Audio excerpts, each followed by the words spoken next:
Welcome to NTD Newsroom. I'm Don Ma. President Trump pressing for de-escalation of attacks on gas facilities in the Middle East. It comes as allies signal readiness to help secure the Strait of Hormuz. The latest from the president's meeting with the Japanese leader. Oil prices jumping again after Iran strikes a major natural gas site in Qatar, and President Trump issuing a sharp warning to the regime. The U.S. approves potential arms sales to Middle East partners worth over $16 billion. What the packages include and what Secretary of State Marco Rubio says about them. War Secretary Pete Hegseth saying the U.S. objectives in the war against Iran remain unchanged and on target. He says, "We will finish this in honor of fallen U.S. soldiers." He also confirms the Pentagon is seeking additional funding for the war. Intel officials share with lawmakers what they know about the Iran operation, what they say about Iran's current leadership, and the administration's goals in this operation.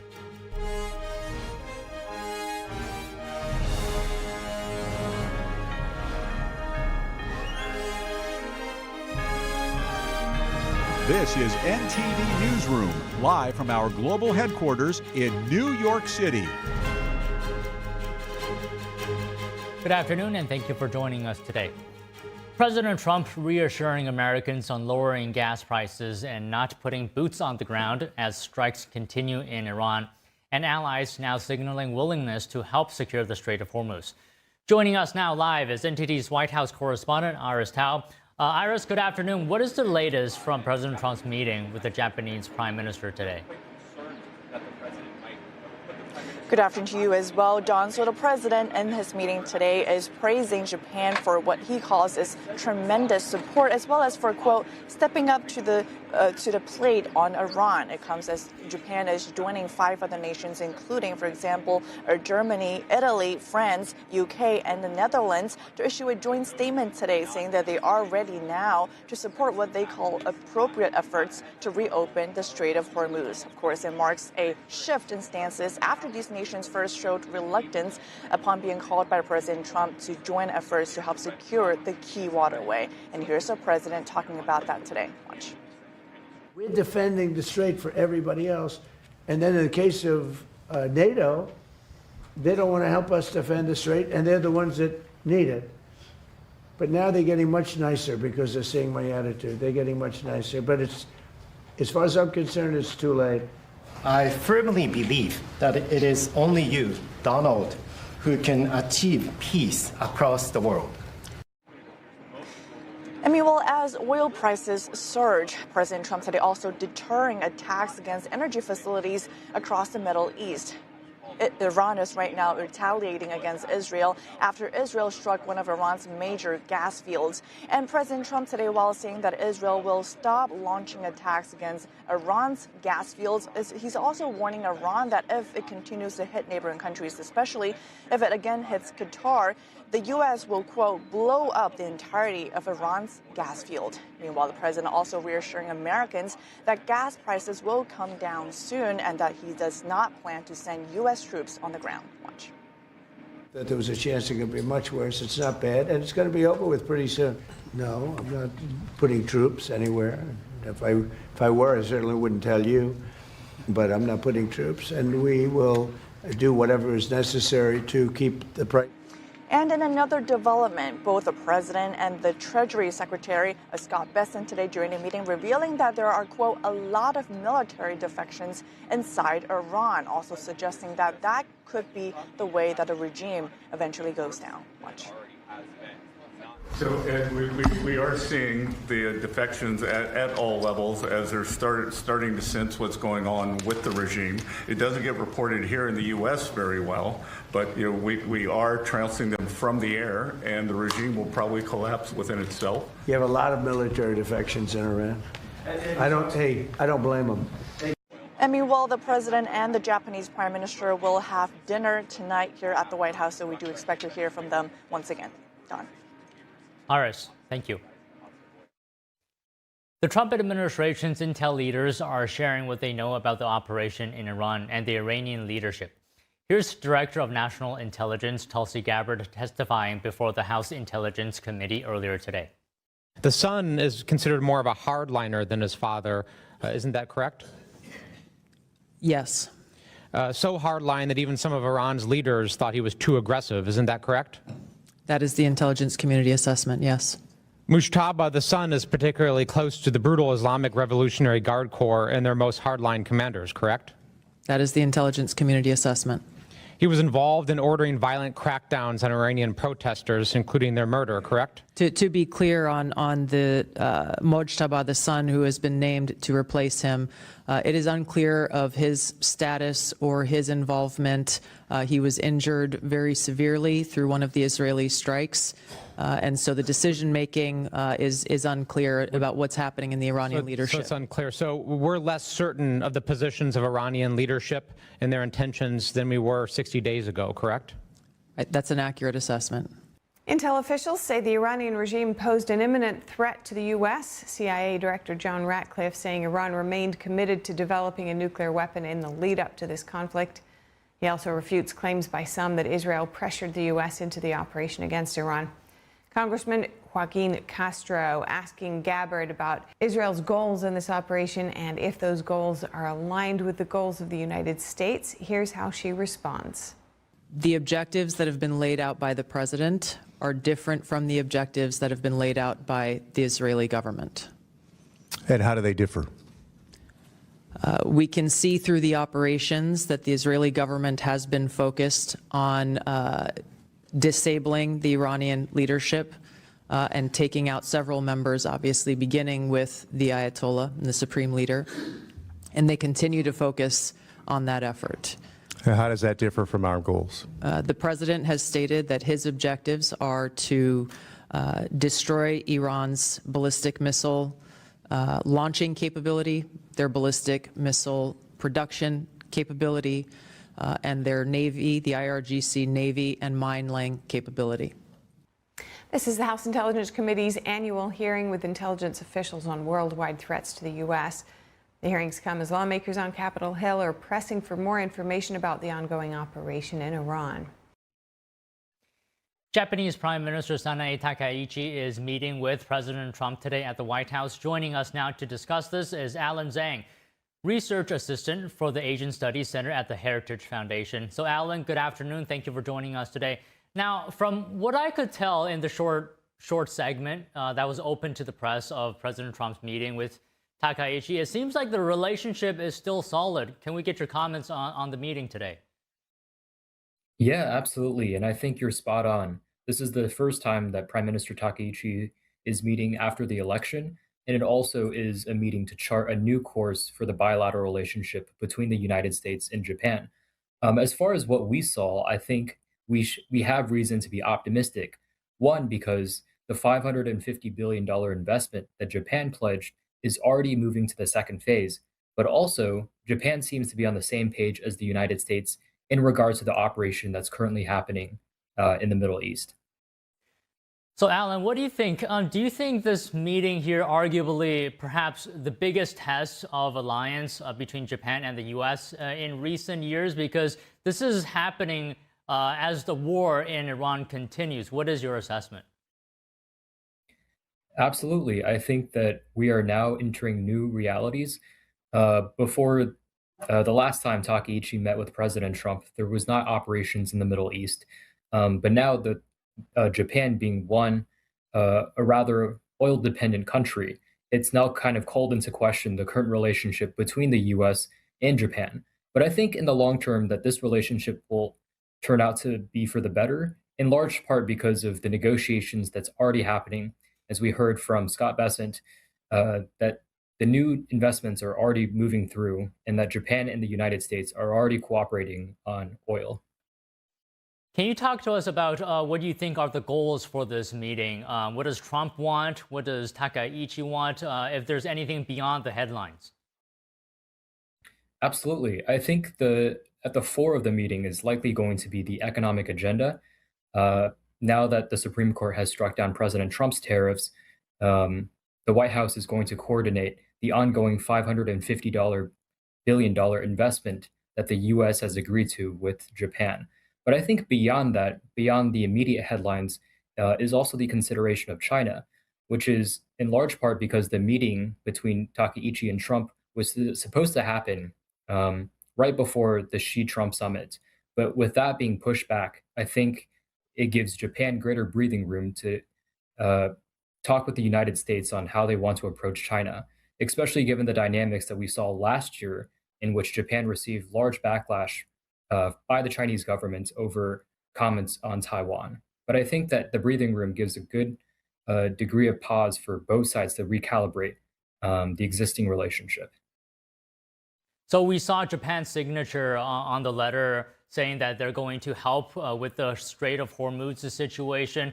I'm just curious as to what you think here, Alan. How would you describe Takaichi's response so far to some of President Trump's requests? I would say that both sides are on the same page, but at the same time, there is a consideration of Japan's pacifist constitution that restrains them in some degree of military cooperation. But I think that overall, it still sends a positive message that Japan is willing to help the United States to the extent possible reopen the Strait of Hormuz, largely because the world and the global economy have already been gravely affected by the shutdown and the resulting effects on oil prices. So you bring up Japan's pacifist behavior. What is Japan legally allowed to do, and what can it not do? Yeah, Japan has to prove that there's, in large part, some kind of threat. And the conditions that were set forth after the Second World War restrained a lot of the offensive capabilities that Japan was able to develop. However, as long as Japan isn't launching an overtly offensive campaign, there are still several measures that Japan and the self-defense force can move forward with. And in regards to the strait and the reopening of the strait, I think the president, as well as the prime minister, have a lot of avenue in which to negotiate a response. Okay, just one final question here, Alan. What do you think, in your view, going forward at this point on, what does Japan need to show from their side that this alliance is very much still strong?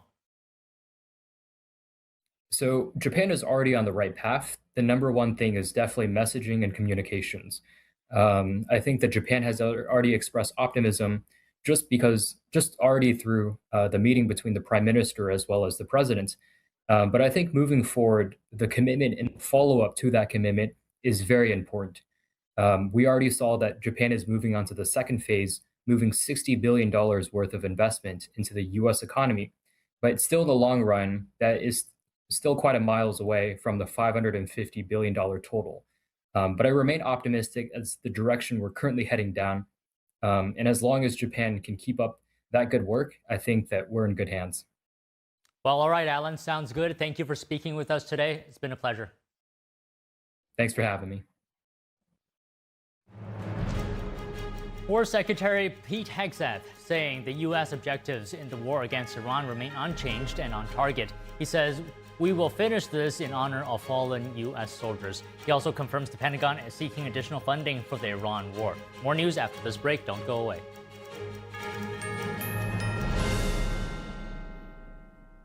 Bladder control aisle. You won't shop here again.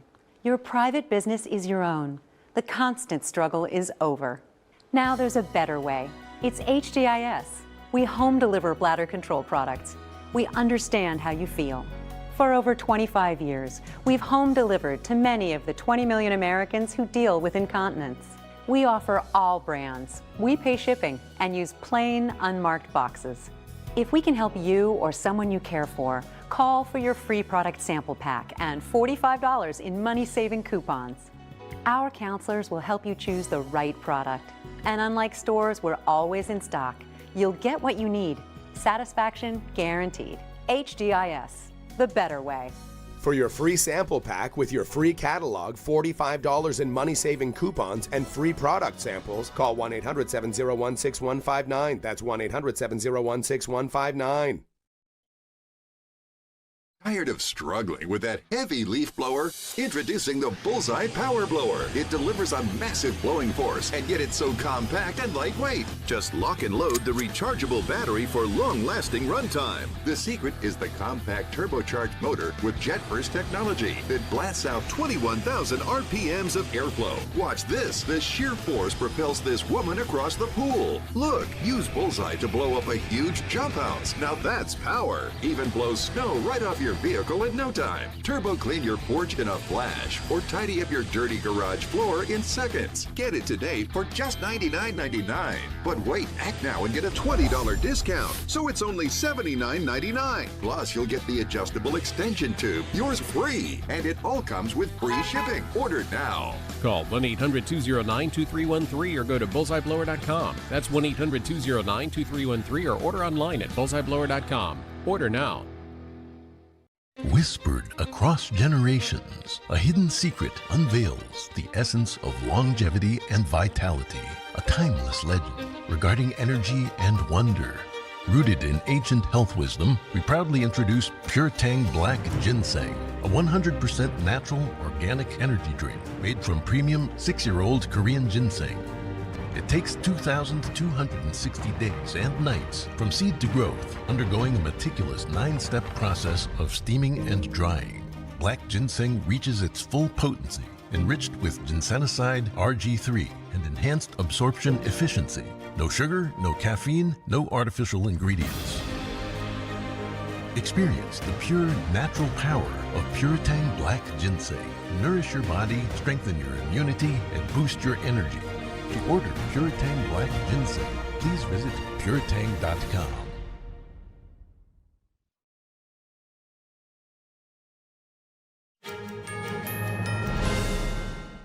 Secretary of War Pete Hegseth says the U.S. is winning the Iran war decisively.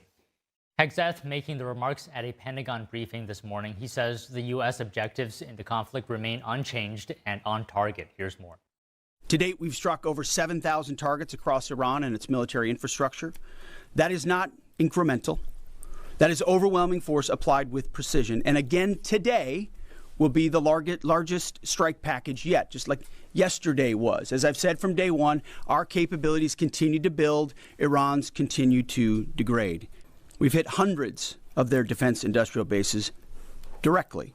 Their ability to manufacture new ballistic missiles has probably taken the hardest hit of all. Ballistic missile attacks against our forces, down 90% since the start of the conflict. Same with one-way attack UAVs, think kamikaze drones, down 90%. Now, the Iranians will still shoot, we know that, but they would shoot a lot more if they could, but they can't. The last job anyone in the world wants right now?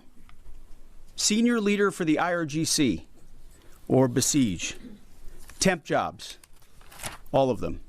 We fight to win. And we are winning on our terms, following our objectives. The secretary was asked how close the military is to achieving the president's objectives. Hegseth responded saying he doesn't want to set a definitive time frame, while also adding, quote, "We're on plan." He said it will be President Trump's choice to say the U.S. has achieved what's needed for security.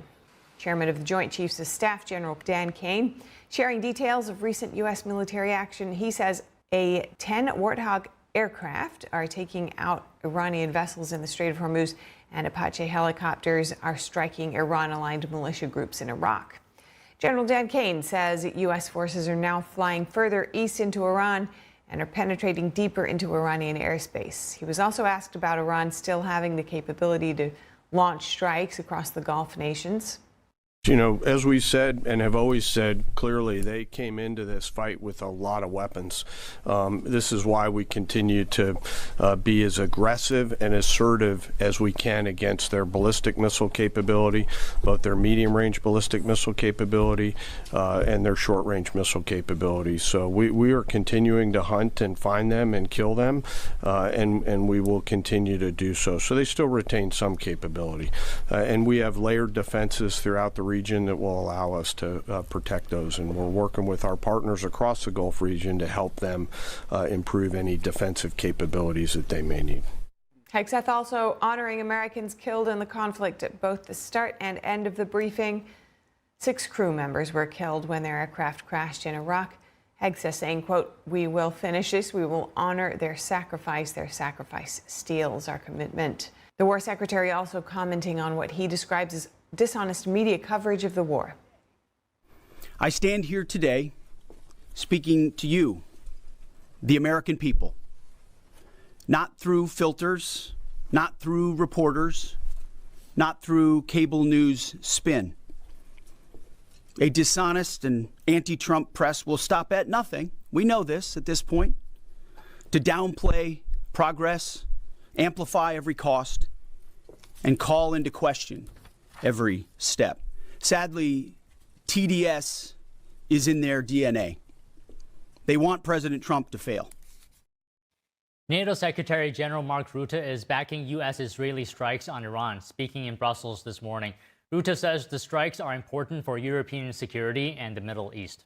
We all agree, as we always did, that it was crucial for Iran not to get its hands on a nuclear capability, a ballistic missile capability, and what the US is doing at the moment is degrading that capability of Iran, and I think that's very important. This is important for European security, for the Middle East. It is vital for Israel itself. A nuclear Iran would potentially have been a direct threat to the future of Israel, but again, to the whole Middle East and to Europe. Rutte says reopening the Strait of Hormuz is critical for the world's economy. The European Commission says member states can use several financial tools to ease oil prices. Meanwhile, Italian Prime Minister Giorgia Meloni says Italy is cutting a tax on gas in an effort to keep prices under control. President Trump issuing a sharp warning to Iran after an Iranian strike on the major natural gas site in Qatar. This comes after the president says Israel struck a gas field in Iran. Here are the details. The U.S. says Israel targeted a relatively small section of Iran's South Pars gas field, the largest natural gas field in the world. That strike setting off a chain reaction across the region. President Trump says the U.S. was not involved. In a social media post, the president saying Israel, out of anger for what has taken place in the Middle East, violently lashed out. Iran responding with attacks on energy facilities in Qatar and across the Gulf. Qatar Energy says multiple liquefied natural gas sites were hit. Emergency crews responding quickly with no casualties reported so far. Qatar is the world's second largest exporter of liquefied natural gas. Iran targeting other countries as well, including the UAE and Saudi Arabia. In his Truth Social post, President Trump making it clear Qatar was in no way, shape, or form involved with the Israeli strike on the South Pars gas field. President Trump now warning any further attacks on Qatar could trigger a strong U.S. response, and that no more attacks will be made by Israel on the facility. But adding if Iran continues to attack its neighbors, the U.S. would, quote, massively blow up the entirety of the South Pars gas field. Meanwhile, President Trump traveling to Dover, Delaware to honor 6 U.S. Air Force members killed during a refueling mission supporting Operation Epic Fury.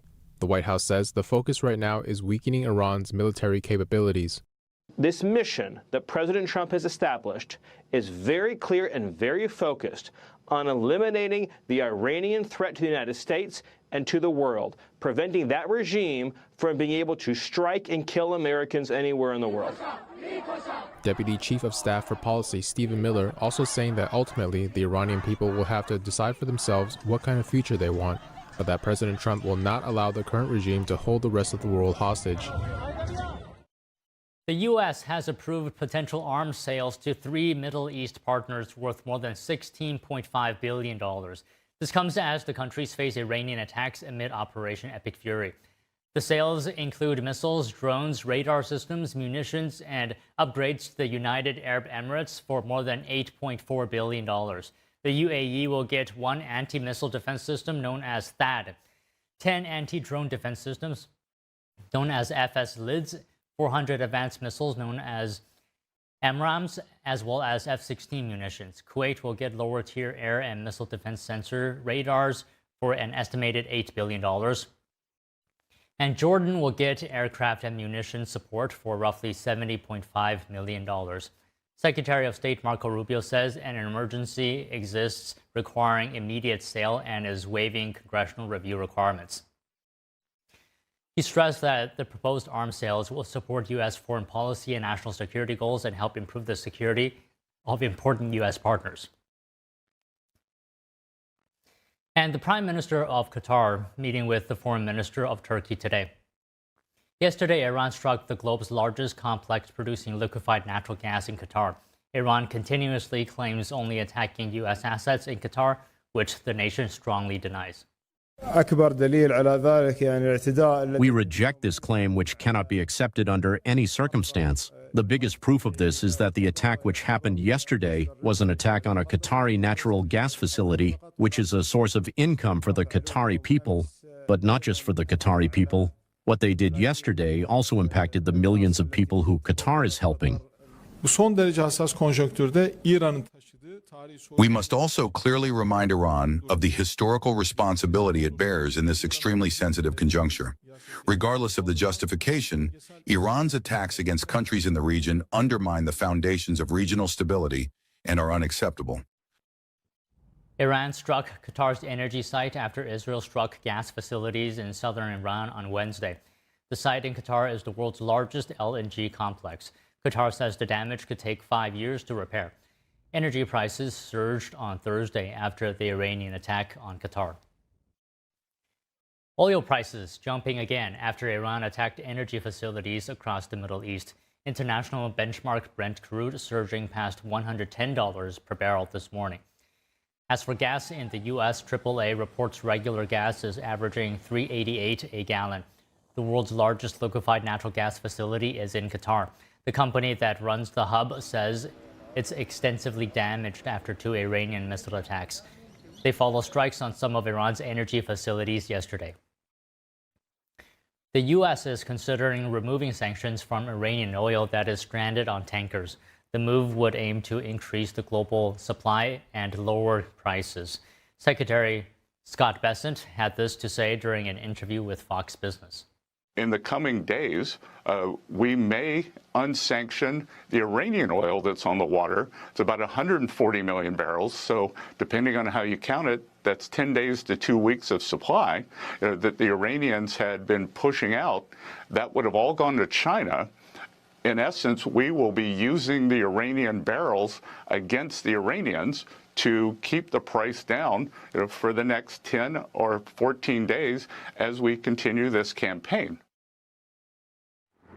Oil prices have been above $100 a barrel for much of the past 2 weeks as Iran targets tankers in the Strait of Hormuz.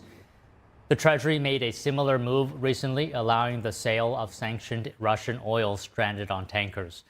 The department said the release added 130 million barrels to global supplies. Bessent also pointed to last week's coordinated G7 release of 400 million barrels. The Treasury Secretary adding that the U.S. would take other actions to increase supply, including a unilateral release of stocks from the Strategic Petroleum Reserve. Key U.S. allies say they're ready to support efforts to reopen the Strait of Hormuz. The United Kingdom, France, and Germany making the announcement in a joint statement today, also signed by leaders of Italy, the Netherlands, and Japan. The statement reads, "We express our readiness to contribute appropriate efforts to ensure safe passage through the strait." The leaders welcomed countries already planning such efforts. The countries say they would also take steps to stabilize energy markets, including working with certain producing nations to increase output. President Trump had repeatedly urged for more countries to take responsibility for securing the strait. The leaders also condemned recent attacks by Iran on unarmed commercial vessels in the Gulf. The Senate yesterday once again rejecting a motion to withdraw American forces from military action. Senator Cory Booker introduced the measure in an attempt to invoke the War Powers Resolution of 1973. The rejection was made mostly along party lines, but with Republican Senator Rand Paul voting with Democrats and Senator John Fetterman voting with Republicans. The Senate Homeland Security Committee voted to advance Senator Markwayne Mullin's nomination to lead the Department of Homeland Security, setting up a full Senate vote later. We have more news after the break. Stay with us.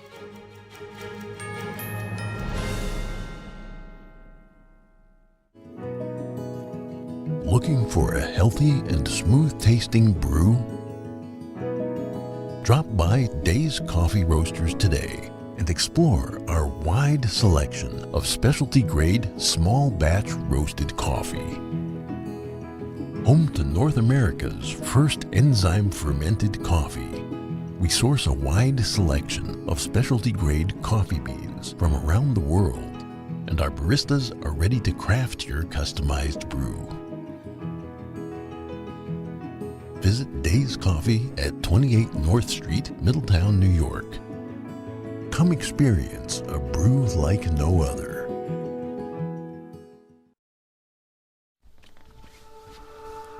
Hi, my name is Brady. When I was born, my parents thought everything was okay. My mom and dad were so excited to take me home. I still get goosebumps telling this story. Several days in, his skin started to become very cold and clammy. We noticed that he had become blue around his mouth, and something was just very off. We packed up as fast as we could. Brady stopped breathing twice on the way to the pediatrician. And that was one of the #1 things that just haunts me to this day. I was born with a congenital heart defect called aortic coarctation. If my parents waited just 1 more hour to drive me to the hospital, I would not be here today. But thanks to research funded by the American Heart Association, I had heart surgery that saved my life. But not every kid is as lucky as me, which is why we need your help. Just call the number on the screen or go to helpheart.org. For only $19 a month, just 63 cents a day, you can help. Get people trained in CPR. Get more hospitals certified in high-quality cardiovascular care. And help fund the next medical breakthroughs to help save kids like me. When you donate to the American Heart Association, you're helping save lives like my son. And now my son is happy and healthy thanks to the support of people like you. When you call with your $19 a month, you'll get this really cool t-shirt as a thank you.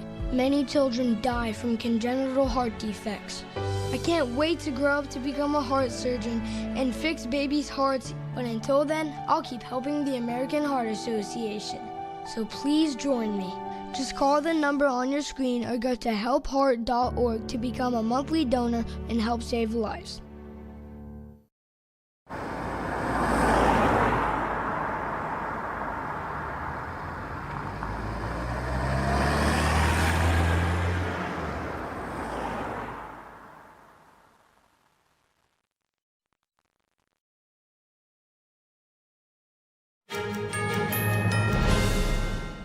The Senate Homeland Security Committee has voted to advance the nomination of Senator Markwayne Mullin. President Trump's nominee to replace outgoing Secretary of Homeland Security Kristi Noem now heads to the floor for a full vote in the Senate.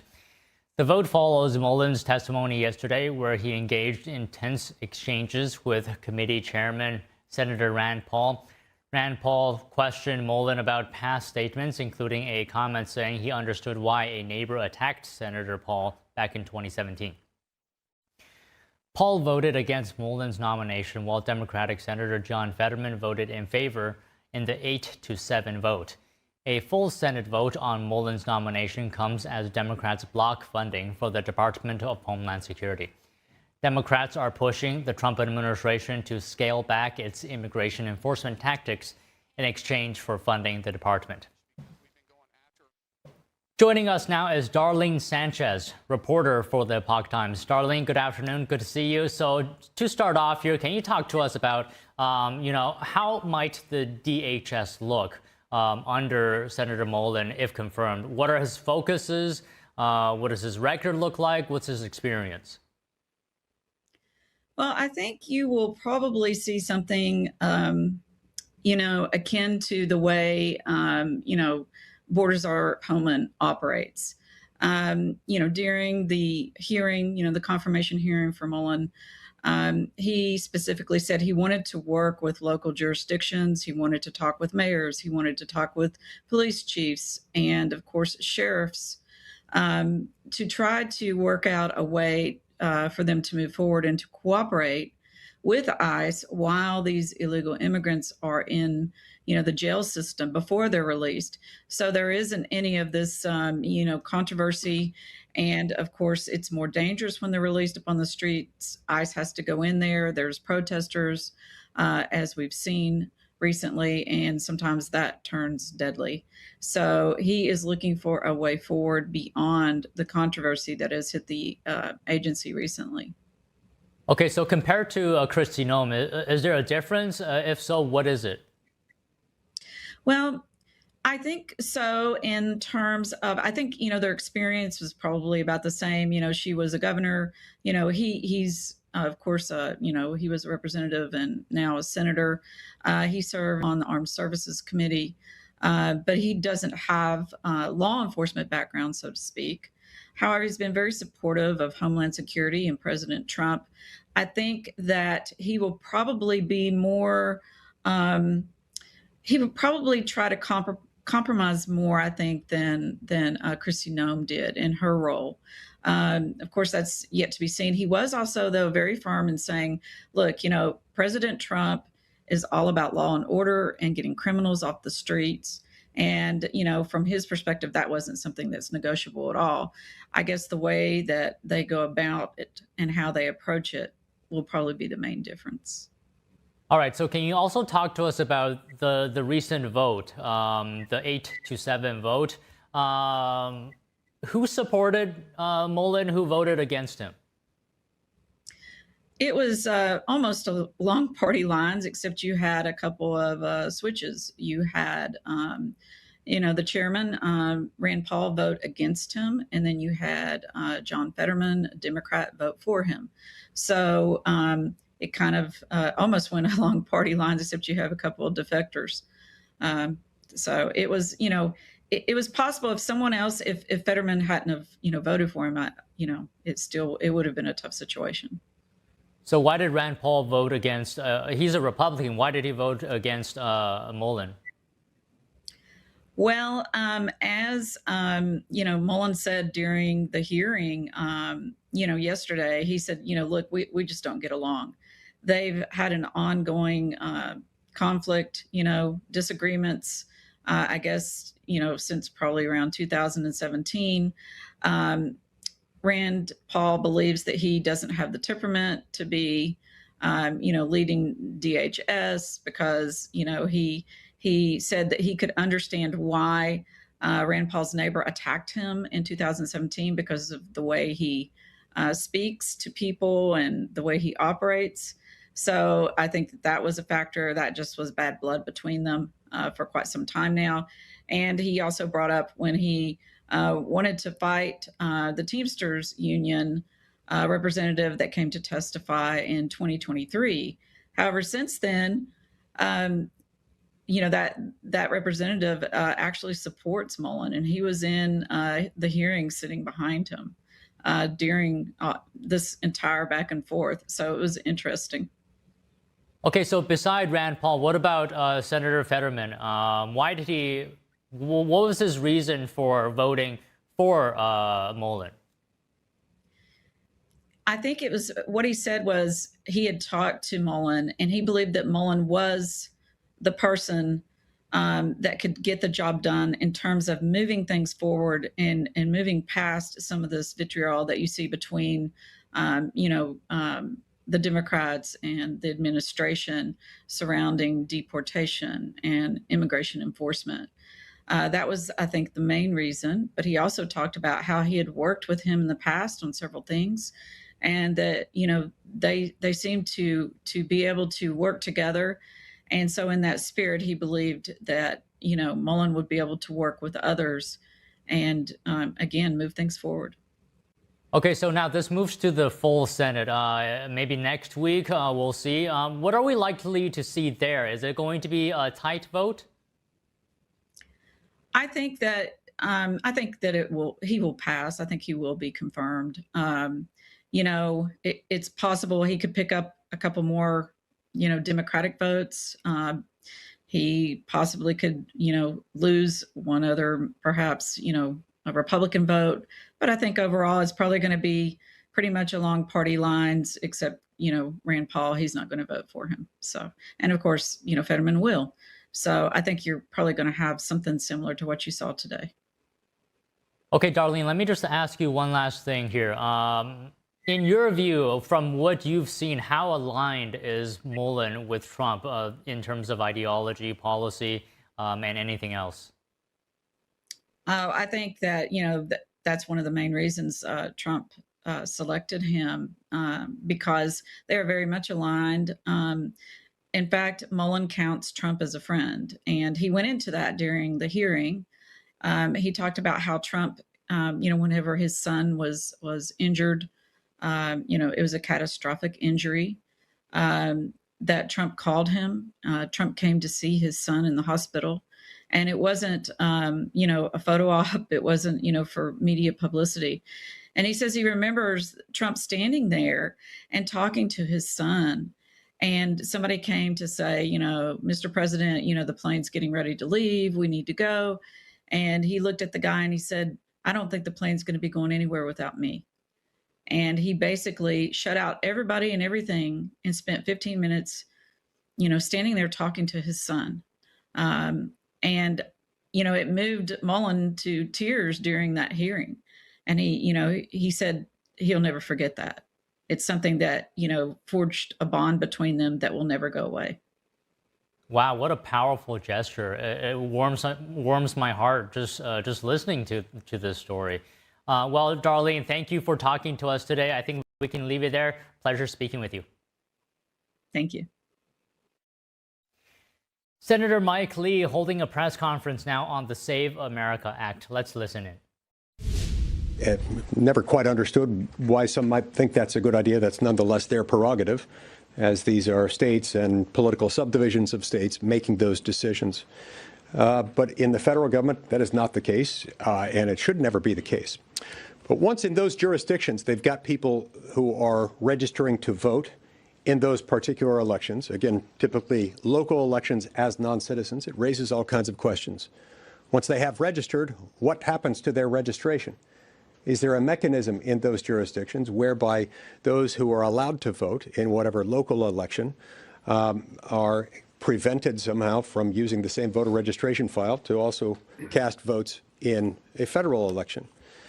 The states that allow this, that are doing that, are conspicuously among the states not participating in memoranda of understanding-based agreements with authorities in the Department of Homeland Security and other federal agencies involved in this, meaning they're not sharing their information, not opening their files to allow for federal authorities to examine them and make sure that those people are being kept separate from the list of voters allowed to cast votes in federal elections. So the Save America Act would repair our election security by requiring proof of citizenship to register and a photo ID to vote. This is an important part of ensuring our longstanding promise of one citizen, one vote. When you allow non-citizens to vote, that offsets that equation. It dilutes, it diminishes the votes cast by American citizens lawfully. Now, our Democrat colleagues have been insisting that this is not necessary. They insist it's not necessary because, after all, it's already illegal for a non-citizen to vote in a federal election. That's a little bit like saying it's unnecessary to require liquor stores to check IDs to make sure that they don't sell liquor to children because, after all, it's already illegal. There are lots of circumstances where it makes sense to do that sort of thing, trust but verify, because if you don't do that, you're not even going to know who might be violating it. This is one of those areas. Now, today, one of our colleagues from Oregon, Senator Jeff Merkley, said that the Save America Act, and this is a direct quote, stabs a knife through the beating heart of our democracy. Really? Well, that's news to me. First of all, it's news to me that given that a policy choice that enjoys the support of roughly 80% of the American people, putting that in law, I don't understand how that would stab democracy in the heart, especially given that this is itself strengthening and securing one of the most important incidents of citizenship, which is the vote.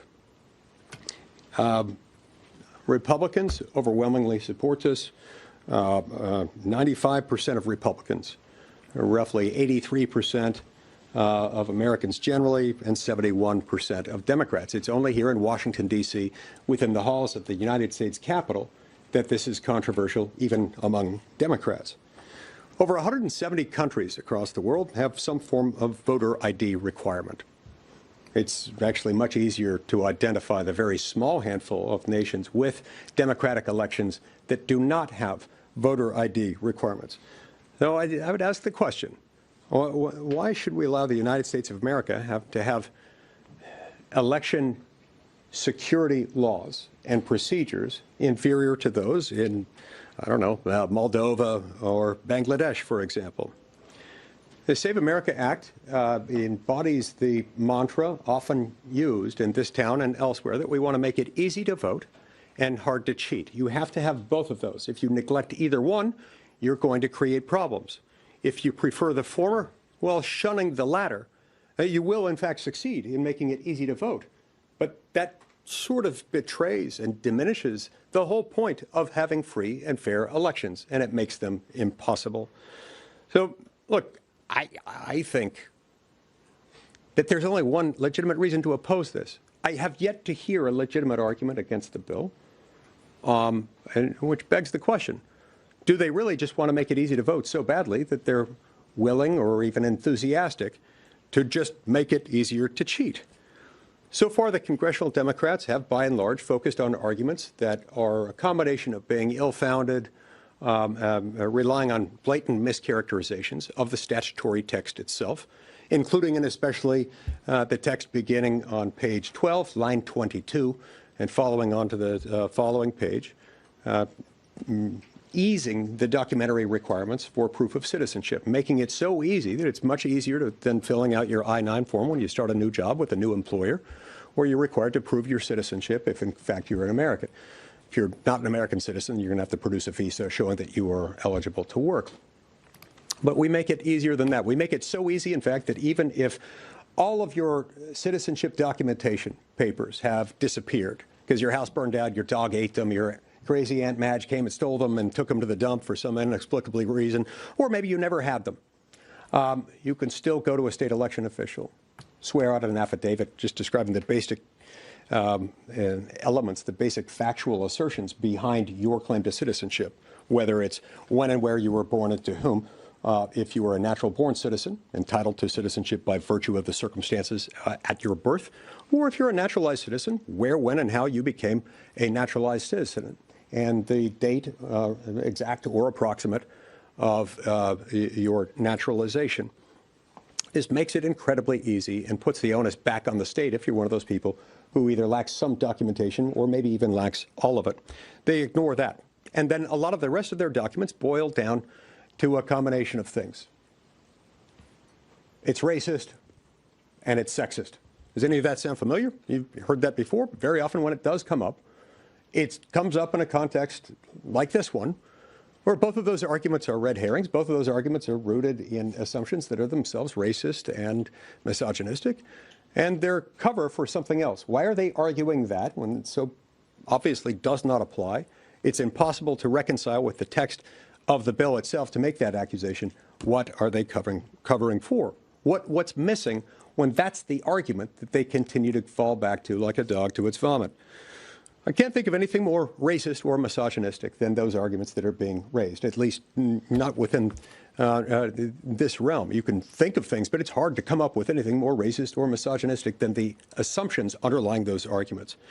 So look, showing ID and proof of citizenship is something that Americans have to do every single day to get a job, to start a job, to board a plane, to open a bank account, to enroll in school, to shovel snow in New York City, to get veterans benefits, to get Social Security benefits, to get a hunting license or a fishing license or pick up a prescription, or to get into the Democratic National Convention, where you have to prove identity with a voter ID, and you have to, in order to be able to participate in the proceedings, show that you're entitled to be there and that you're a delegate.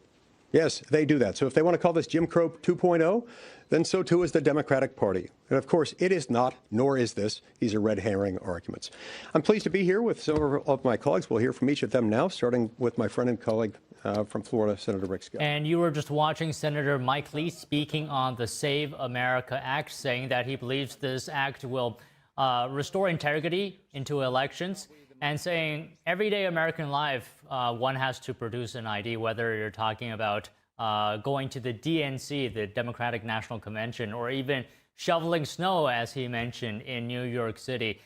You require ID, and he says this measure is needed and has not heard an argument from Democrats that is viable. Now, moving on.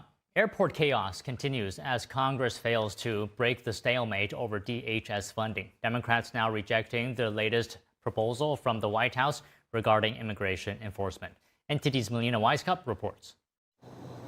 It appears Democrats are keeping the door shut on the possibility of making a breakthrough on the partial shutdown unless all of their demands are met when it comes to changes to ICE policy. Earlier this week, Border Czar Tom Homan sent a proposal to congressional Democrats. It met several of their demands, like expanding the use of body cameras for agents, limiting enforcement in certain sensitive locations, greater oversight of detention facilities, and the enforcement of visible officer identification. But Democrats say even this is not enough, instead pushing to get all of their demands met. They also want to require ICE to get judicial warrants before being able to conduct enforcement operations, and they also want to require agents to remove their masks. The key issues of warrants, when you bust in someone's house, the key issue of identity of police and no masks, they haven't budged on those. Now, these are two issues that Republicans have rejected since the outset because they say that requiring ICE to get judicial warrants would make immigration enforcement more difficult by bogging down the process with bureaucracy. As far as masks go, Republicans say that those masks are there to protect agents and their families from being targeted by people who oppose them and may want to harm them. Democrats sent a counter-proposal to the White House on Tuesday, but at the end of the day, Democrats will still need to give the votes in order to end the shutdown. One senator making a plea to his colleagues to do it sooner rather than later. And now things get more and more kinds of dangerous. I think it's, and also TSA people, they make around $50,000. Pay these people. Democrats are instead trying to get Republicans to settle for a partial funding deal, one that would fund certain parts of the DHS like FEMA and TSA, but this approach would likely prolong the shutdown for other aspects of the DHS, and it's a move that Republicans have said is off the table. We don't fund agencies piecemeal. You fund the things you support and you don't fund the things you don't like. We have a Department of Homeland Security. It was created in the wake of 9/11.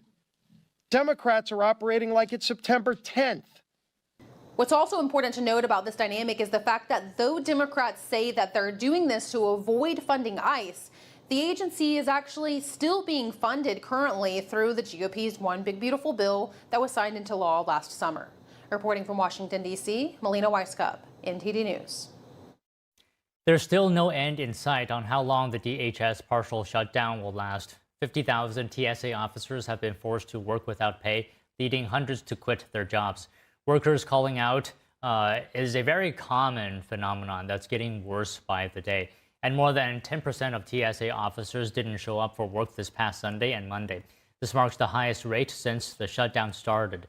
This has led to very long waits at airports, in some cases up to 3 to 4 hours of a wait. The TSA says the issue is expected to get worse. If Senate Democrats don't come back to the table, we're going to continue to see these wait times continue to uptick. Philadelphia had to collapse lanes because of call-outs. And so the reality of the situation is this is going to get worse before it gets better if we don't see any sort of action from Congress. The administration warned that if this isn't solved fast, small airports could actually be shut down entirely. And President Trump saying NATO countries are now getting much nicer about opening the Strait of Hormuz, but criticizing their support as too late. And the Pentagon assuring Americans Operation Epicure is nothing like the forever wars in Iraq and Afghanistan. More news after this.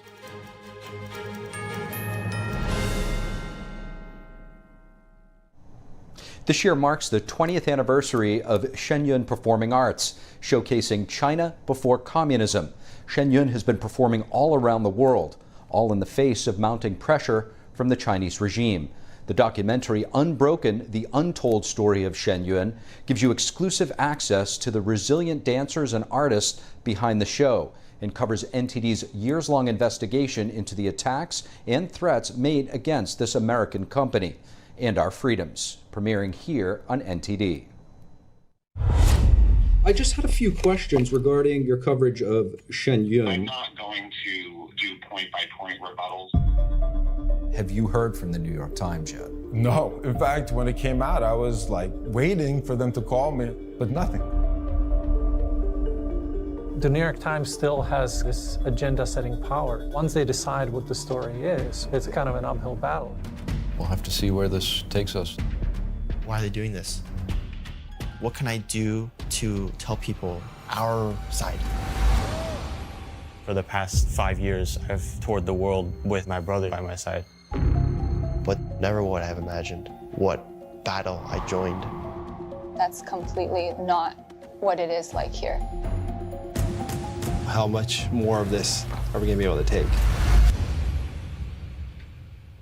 It's particularly hard for me to read because I have two young daughters at home. Have you seen the show before? These weren't ordinary citizens. How did you stumble upon him? How many? 92,000 articles. How are you going to write an article trying to do an expose or investigation when you're not even talking to any of the health care professionals that are treating the performers?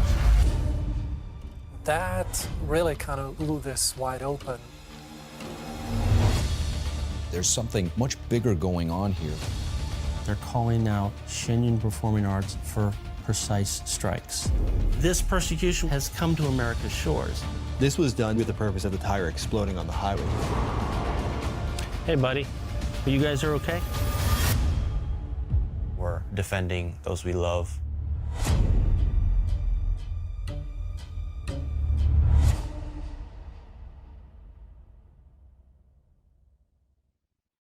I have traveled all over the world to 50 countries now, and I have never seen a production any better than this anywhere. Breathtaking. It is absolutely stunning. It's so uplifting. I feel better about the world. It was encouraging, gave me hope.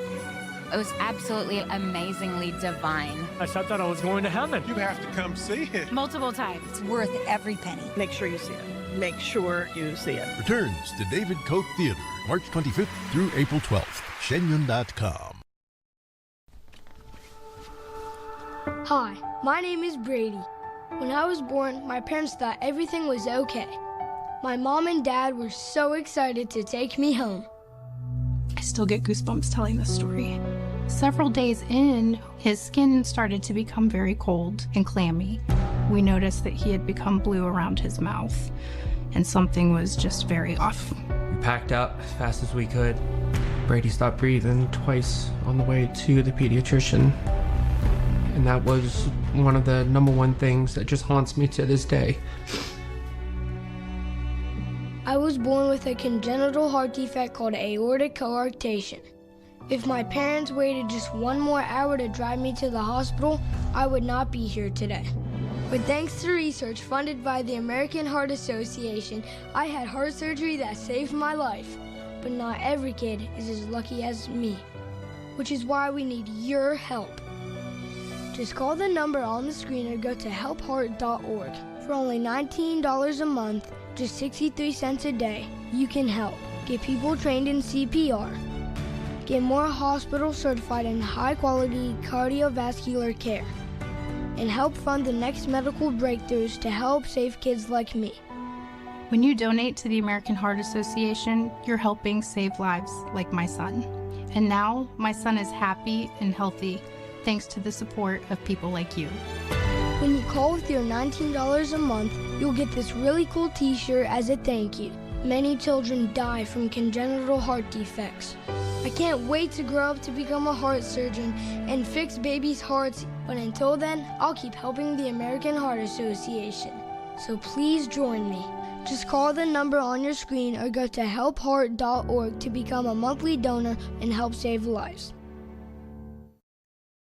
Looking to refresh the style in your house? Come to Mathis Home during the Spring Style event and see hundreds of options for your perfect living room. Take a look at this sectional. We can help you build it into the style you want. From sleek and modern to something more eclectic to an updated traditional look. You can also reconfigure it just by adding or removing pieces. The sofa version is a great value at just $12.89. Come find the look that's right for you at your furniture superstore, Mathis Home.